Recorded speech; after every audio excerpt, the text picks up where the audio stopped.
Now वचन 3, मुझे पता है कि आज थोड़ा लेट होगा, लेकिन आप लोग मेरे साथ में बने रहें। नाउ 850 लोग जुड़ गए, क्या बात है। इजरायली की सारी मंडली से इस प्रकार कहो, इजराइल की सारी मंडली से इस प्रकार कहो कि इसी महीने के 10वें दिन को तुम अपने अपने पितरों के घरानों के अनुसार, घराने पीछे ब्रैकेट में मैंने परिवार डाला है, और इसका इंपॉर्टेंट मैंने आपको बताया था। अब आपको याद भी आ गया होगा कि क्यों कहा था फिरौन ने कि फैमिली को मत ले जा, लेकिन परमेश्वर क्या कहता था, मेमना कटेगा ना तो परिवार के बीच में ही कटेगा। और परमेश्वर को क्या बताना था, जैसे एक मेमने ने एक परिवार को बचाया, जिसको कहते हैं इस घर को बचाया, ये पूरी दुनिया परमेश्वर का घर है। यूहन्ना की किताब निकालो, द बुक ऑफ जॉन। जी कनेक्शन दे रहा हूं जो कि मैं बाद में बोलने वाला।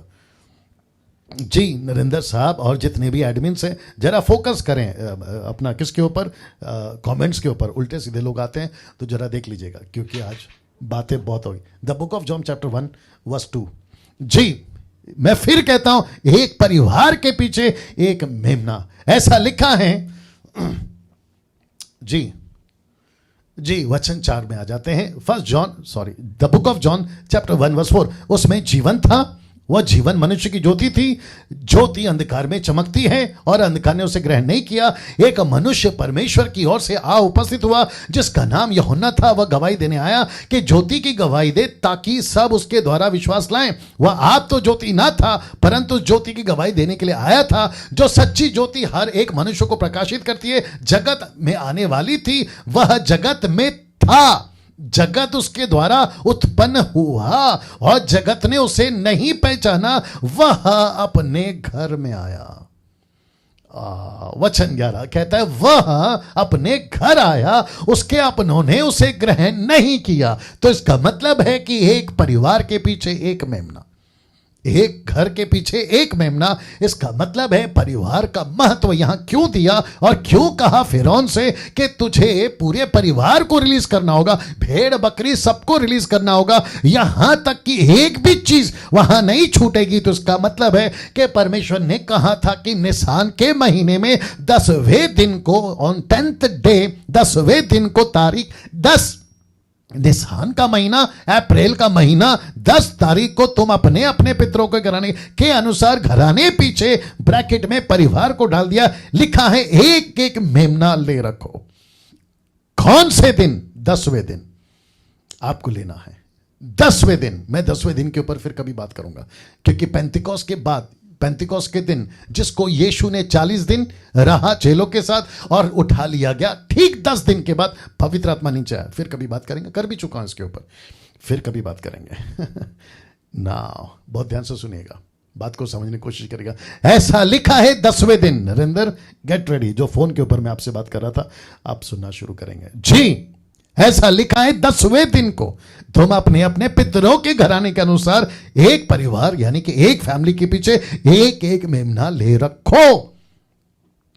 आपका एक मेमना कौन से दिन? 10वें दिन। ना वचन 4, यदि किसी के घराने में एक मेमने के खाने के लिए मनुष्य कम हो, तो वह सबसे निकट रहने वाले पड़ोसी के साथ प्राणियों की गिनती के अनुसार एक मेमना ले रखे, और तुम हर एक के खाने के अनुसार मेमने का हिसाब करना। तो इसका मतलब है कि आपको फैमिली के प्रति एक मेमना, तो एक मेमना हो गया फैमिली के प्रति। लेकिन वचन 4 बीच में आ गया दोस्तों। ये वचन 4 बीच में क्यों आ गया? देखो वापस कहता हूं, सब कुछ अपोक्लिप्टिक है, सब कुछ एक चिन्ह के रूप में हो रहा है। ये सच्चा मेमना जो वहां कट रहा था, ये वो नहीं था जो दुनिया के पाप माफ करेगा, लेकिन सिंबॉलिक है, चिन्ह के रूप में। जो यहां पे लिख रहा है ना कि फैमिली के अगर कम पड़ रहा है तो पड़ोसी को ले लो, ये भी सिंबॉलिक है। क्या निकल के आता है देखिएगा, जिसको कहते हैं अर्थात मेमने को बांटना है। आप नहीं समझे शायद अभी भी। लिखा है मेमने को बांटना है, किसके साथ? अपने पड़ोसी के साथ। क्यों?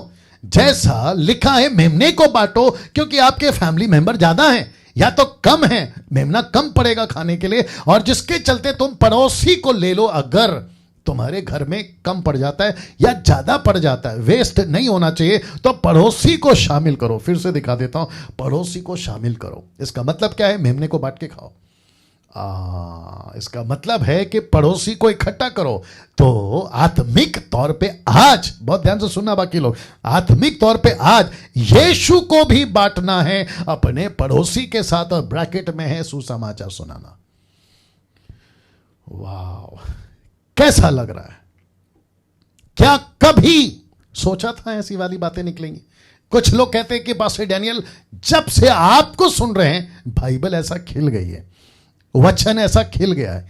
पहले बोरिंग लगता था पढ़ने के लिए, बच्चे तक बोलते हैं, माता पिता फोन करके कहते हैं कि बच्चे तक बोलते हैं कि एक वक्त था कि हमको बोरिंग लगती थी बाइबल। उत्पत्ति, निर्गमन, प्रकाशित वाक्य, दानियल की किताबें और टोटल 66 किताबों को हम समझ नहीं पाते थे। ऐसा लगता था कि एक ड्यूटी दी गई है, क्योंकि धर्म में आ गए ना वो लोग, एक ड्यूटी दी गई है बाइबल पढ़ो। लेकिन अब तो ऐसा लगता है कि बाइबल खुल गया है और बाइबल खिल गई है और सब कुछ पर्दे की जैसा उड़ जाता ना, सब कुछ साफ दिखता है, ट्रांसपेरेंस की तरह वैसे दिखने लगा, पढ़ने लगे हैं। क्या बात है आशीषों, अमेजिंग। तो वापस आता हूं, यीशु को बांट कर खाना, दूसरे शब्दों में मेमने को बांट कर खाना, यीशु को बांट कर खाना। तो मेरा प्रश्न है आज आप लोगों के लिए, क्या आज आप अकेले खा रहे हो? किसको? सुसमाचार को। किसको? यीशु को। किसको? उस जीवन को। तो आपके लिए कुछ रख रहा हूं, मैं चाहता हूं कि उसके ऊपर फोकस करें, क्योंकि इस एंगल से मैं नहीं समझता कि कभी वचन आपने पढ़ा होगा। यूहन्ना की किताब उसका 8 का 17 तक में, 8 से 17 तक में आपके बीच में रखने जा रहा हूं कि वचन 8 कहता है, मेरे पिता की महिमा इसी से होती है कि तुम बहुत सा फल लाओ, बहुत सा फल लाओ। नॉट थोड़ा सा, not less, much fruit, not little, much fruit. इसका मतलब है कि बहुत सा फल लाओ। देखिए, फल लाने का मतलब क्या है? आत्मा बचाओ। फल लाने का मतलब क्या है? चेला बनाओ। फल लाने का मतलब क्या है? अरे यार, और एक आ गया, क्या करूं, बताता हूं। मुझे लगता है आज सुबह अर्ली मॉर्निंग या फिर कल, याद नहीं आ रहा, लेट नाइट, मैं फेसबुक को स्क्रॉल कर रहा था, एक विचित्र प्राणी का प्रचार सुन रहा था। नाम नहीं बताऊंगा, वैसे भी मैं नहीं बता रहा हूं आजकल, एक सेकंड दीजिए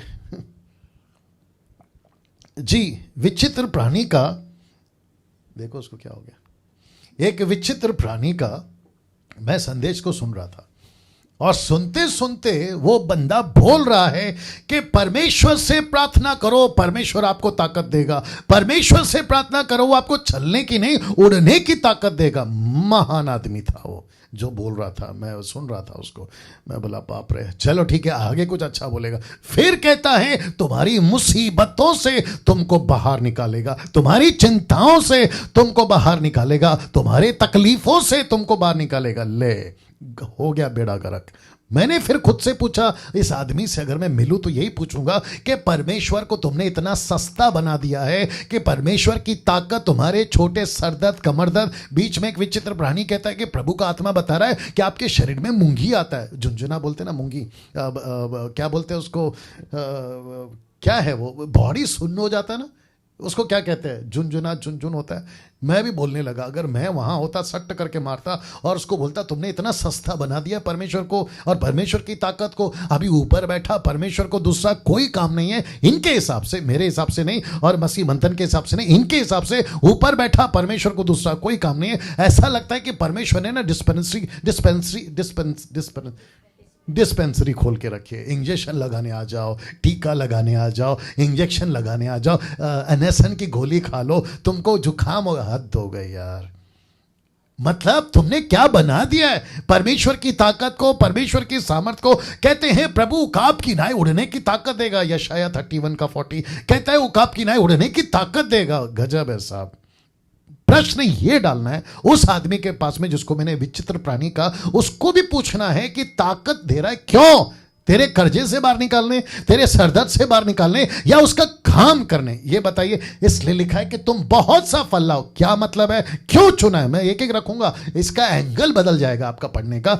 इसको पहले क्लियर करता हूं, और मैं समझता हूं कि अगर ये मैसेज वहां तक भी पहुंचता है तो वो लोग कम से कम अपना मैसेज चेंज करेंगे। मेरे पिता की महिमा इसी से होती है कि तुम बहुत सा फल लाओ, तभी तुम मेरे चेले ठहरोगे।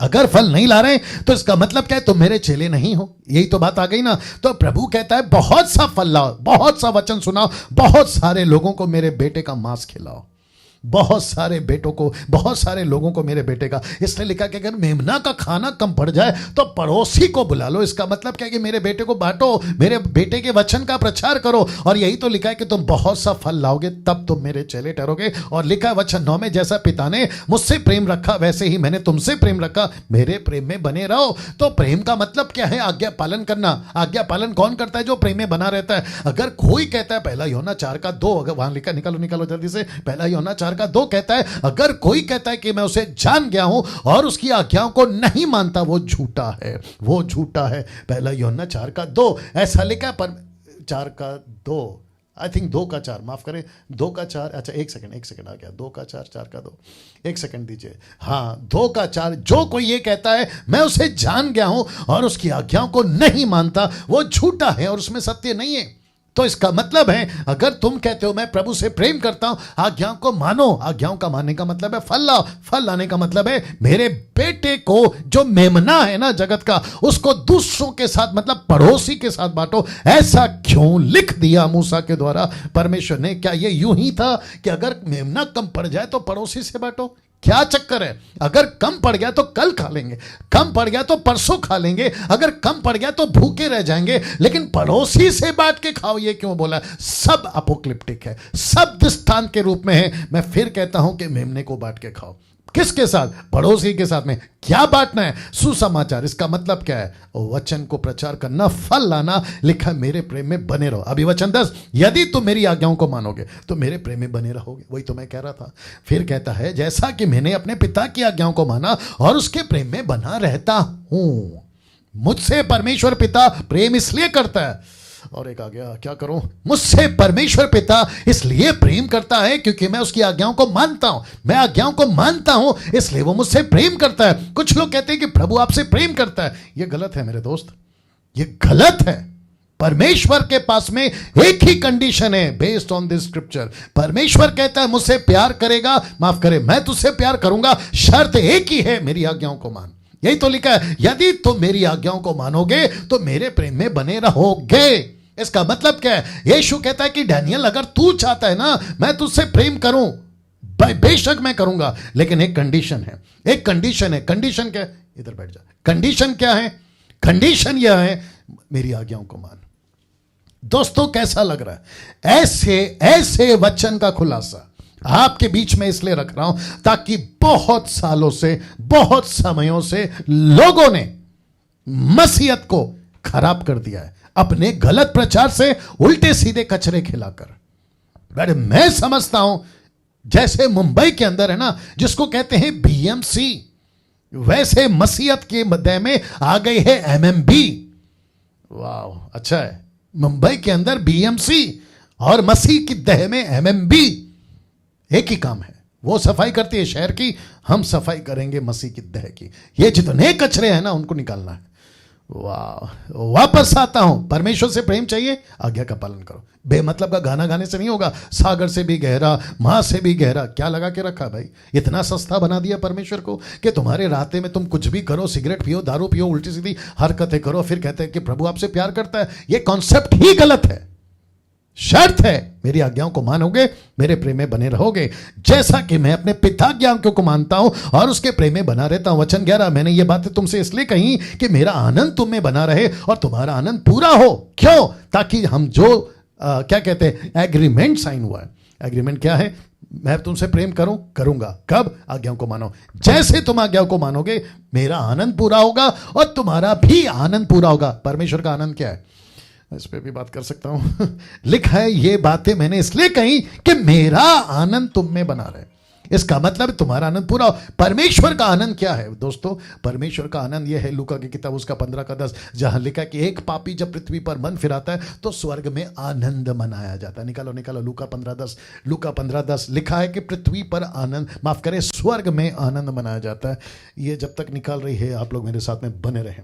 880 लोग देख रहे, बने रहे। जी जी जी जी जी जी, क्या लिखा है बताइए? 10:15 में लिखा है, मैं तुमसे कहता हूं कि इस रीति से एक मन फिराने वाले पापी के विषय में परमेश्वर के स्वर्गदूतों के सामने आनंद होता है। आनंद होता है, क्या बात है।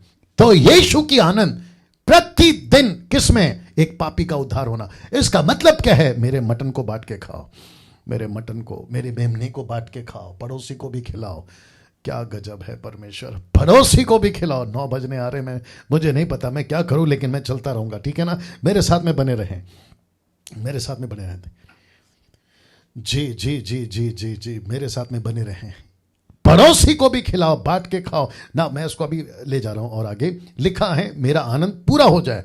तुम्हारा आनंद पूरा हो जाए, मेरा आनंद तुम्हें बना रहे। वचन 12, मेरी आज्ञा यह है कि जैसे मैंने तुमसे प्रेम रखा वैसे ही तुम भी एक दूसरे से प्रेम रखो। ये एक दूसरे कौन है? पड़ोसी। प्रेम क्यों करना है? क्या हो रहा है? आपको प्रेम क्यों करना है? आपको प्रेम इसलिए नहीं करना है क्योंकि आपको वहां से कुछ पैसे मिल जाए या उसको आपसे पैसे मिल जाए। जी नहीं, प्रेम इसलिए करना है ताकि तुम उसको वचन सुनाओ। आपको अपने पड़ोसी के साथ में एक ही रिश्ता रखना है और वो रिश्ता है मेमने के वसीले से, मेमने के वसीले से, माफ करें, मेमने की वजह से वचन सुना सकूं कैसे भी करके। पौलुस क्यों कहता है, रेफरेंस याद नहीं आ रहा है, पौलुस क्यों कहता है कोरिन्थ की कलीसिया को, कहता है मैं यहूदियों के लिए यहूदी बन गया, यूनानियों के लिए यूनानी बन गया। क्यों? ताकि किसी का उद्धार कर सकूं, किसी का उद्धार कर सकूं। उसका मकसद क्या था? मैं यूनानी से दोस्ती करूंगा, क्यों करूंगा? वचन सुनाना है। मैं यहूदियों से दोस्ती करूंगा, क्यों करूंगा? मुझे वचन सुनाना है। मैं मुसलमानों से दोस्ती करूंगा, क्यों करूंगा? मुझे वचन सुनाना है। मैं हिंदुओं से दोस्ती करूंगा, क्यों करूंगा? मुझे वचन सुनाना है। बाकी उसके अलावा मुझे कोई दूसरा मतलब नहीं। मैं फेसबुक पे बोल रहा हूं आप लोग, दूसरा इससे कोई मतलब नहीं है दोस्तों। इसका मतलब क्या है? इसका मतलब यह है कि हम यीशु के लिए जीते हैं, हम यीशु की वजह से जी रहे हैं। यीशु की मेहरबानी हम पर हुई है, जैसे हम पर हुई है हम दूसरों पर करें। यही मकसद है। मेरी आज्ञा यह है कि जैसे मैंने तुमसे प्रेम रखा वैसे तुम एक दूसरे से प्रेम रखो। क्या करूं, और एक आज्ञा बोलता हूं। कुछ लोग कहते हैं मैं बहुत प्रार्थना में बैठता हूं।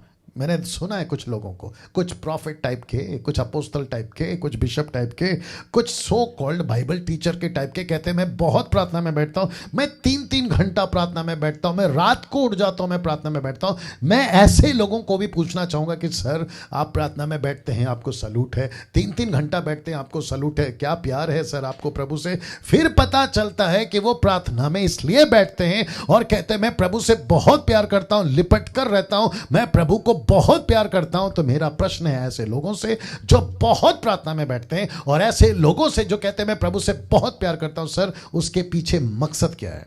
अगर उसके पीछे मकसद यीशु को बांटना है ना पड़ोसी से, तो आप बहुत सही हो सर, आप बहुत सही हो।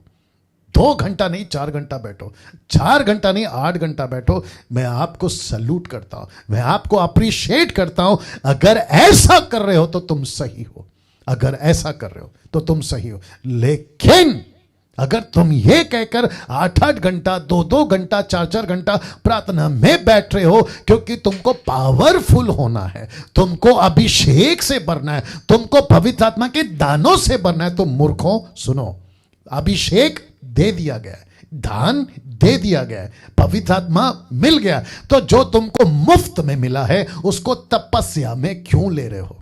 तपस्या में बैठकर क्यों ले रहे हो? ये बाहर बाबा ऋषि मुनि जो एक पैर पे खड़े होना, पहाड़ों पे, पेड़ पे, पानी के अंदर, कब्र के अंदर, ये जो बैठते तपस्या करते, ये लोगों की मूर्खता कम थी जो तुमने शुरू कर दी। जो चीज परमेश्वर खुद मुफ्त में दे रहा है उसके पीछे तपस्या क्यों? और ऐसे लोग जब इनकी वीडियो को मैं कभी भूले भटके देख लेता हूं तो कहते हैं कि परमेश्वर ने मुझे रात को जगा दिया और मैंने कहा कि मैं अपने कमरे में जाके प्रार्थना करूंगा और परमेश्वर ने मुझसे बात करी। ले भाई, परमेश्वर ने आपसे बात करी तो मकसद क्या है उसके पीछे? मकसद ये की होना चाहिए कि तुम दूसरों को यीशु को बांटो, तुम दूसरों को यीशु को बांटो। देखो क्या करूं दिक्कत क्या है पता है? जो हॉस्पिटल किसी ने खोली है ना पड़ोस में, उसी के ठीक बगल में तुमने भी और एक हॉस्पिटल खोल दी, और दोनों के दोनों हॉस्पिटल इलाज किसका कर रहे पता है? जिसका इलाज इस डॉक्टर ने किया ये पहुंच गया वहां, जिसका इलाज उस डॉक्टर ने किया वो मरीज पहुंच गया यहां। तो आपस में ही आप ऐसे मरीजों का इलाज कर रहे हैं जिसके ऊपर ऑलरेडी इलाज हो चुका है। आप समझे कि नहीं समझे? चर्च भी ऐसे ही हो गया। अगर ये पास्टर ने इलाज किया तो मैं यहां पे भी जाऊंगा, तो उसने जो इलाज किया वो कम पड़ गया कि तुमको दूसरा चर्च मिल गया, दूसरा हॉस्पिटल मिल गया, और ये पास्टर का मतलब डॉक्टर की जगह, डॉक्टर का जगह मतलब पास्टर की जगह, और इलाज कर रहे हैं उसी का जिसने पहले से किसी ने इलाज किया हुआ है। यार अगर तुमने हॉस्पिटल खोला है, चर्च खोला है, तुम पास्टर हो, तुम डॉक्टर हो, तो ऐसे मरीज के पास में जाओ, ऐसों के पास में जाओ जिसके पास में कोई नहीं गया। बहुत बड़ी बात बोल दी है दोस्त, बहुत बड़ी बात बोल दी है। अगर ये इतनी सी बात अगर आपके भेजे में घुस गई ना, मजा आ जाएगा ना। वचन तेरा, इससे बड़ा प्रेम किसी का नहीं कि कोई अपने मित्रों के लिए अपना प्राण दे दे। जो कुछ मैं तुम्हें आज्ञा देता हूं, यदि उसे करो तो तुम मेरे मित्र हो। वचन 15, अब से मैं तुम्हें दास ना कहूंगा, क्योंकि दास नहीं जानता कि उसका स्वामी क्या करता है, परंतु मैंने तुम्हें मित्र कहा है, क्योंकि मैंने जो बातें अपने पिता से सुनी वे सब तुम्हें बता दी हैं। वचन 16, तुमने मुझे नहीं चुना, परंतु मैंने तुम्हें चुना है कि तुम्हें ठहराया, ताकि तुम जाकर फल लाओ। वही तो बता रहा हूं। फिर कहता है वचन आगे, तुम्हारा फल बना रहे कि तुम मेरे नाम से जो कुछ पिता से मांगो वो तुम्हें दे। कॉन्टेक्स्ट क्या है? Related to ministry. कुछ लोग कहते हैं कि प्रभु के पीछे इसलिए चलना है क्योंकि प्रभु कहता है जो मांगोगे मिलेगा। टोटल फॉल्स टीचिंग है, टोटल गलत टीचिंग है। कॉन्टेक्स्ट है कि पिता के लिए फल लाने में जो भी मांगोगे मिलेगा। वचन 17, इन बातों की आज्ञा मैं तुम्हें इसीलिए देता हूं कि तुम एक दूसरे से प्रेम रखो। अपने पड़ोसी को वचन सुनाओ, अपने पड़ोसी को वचन सुनाओ। वाह, सी दोस्तों, कैसा लग रहा है? टाइप करके बताते जाइए।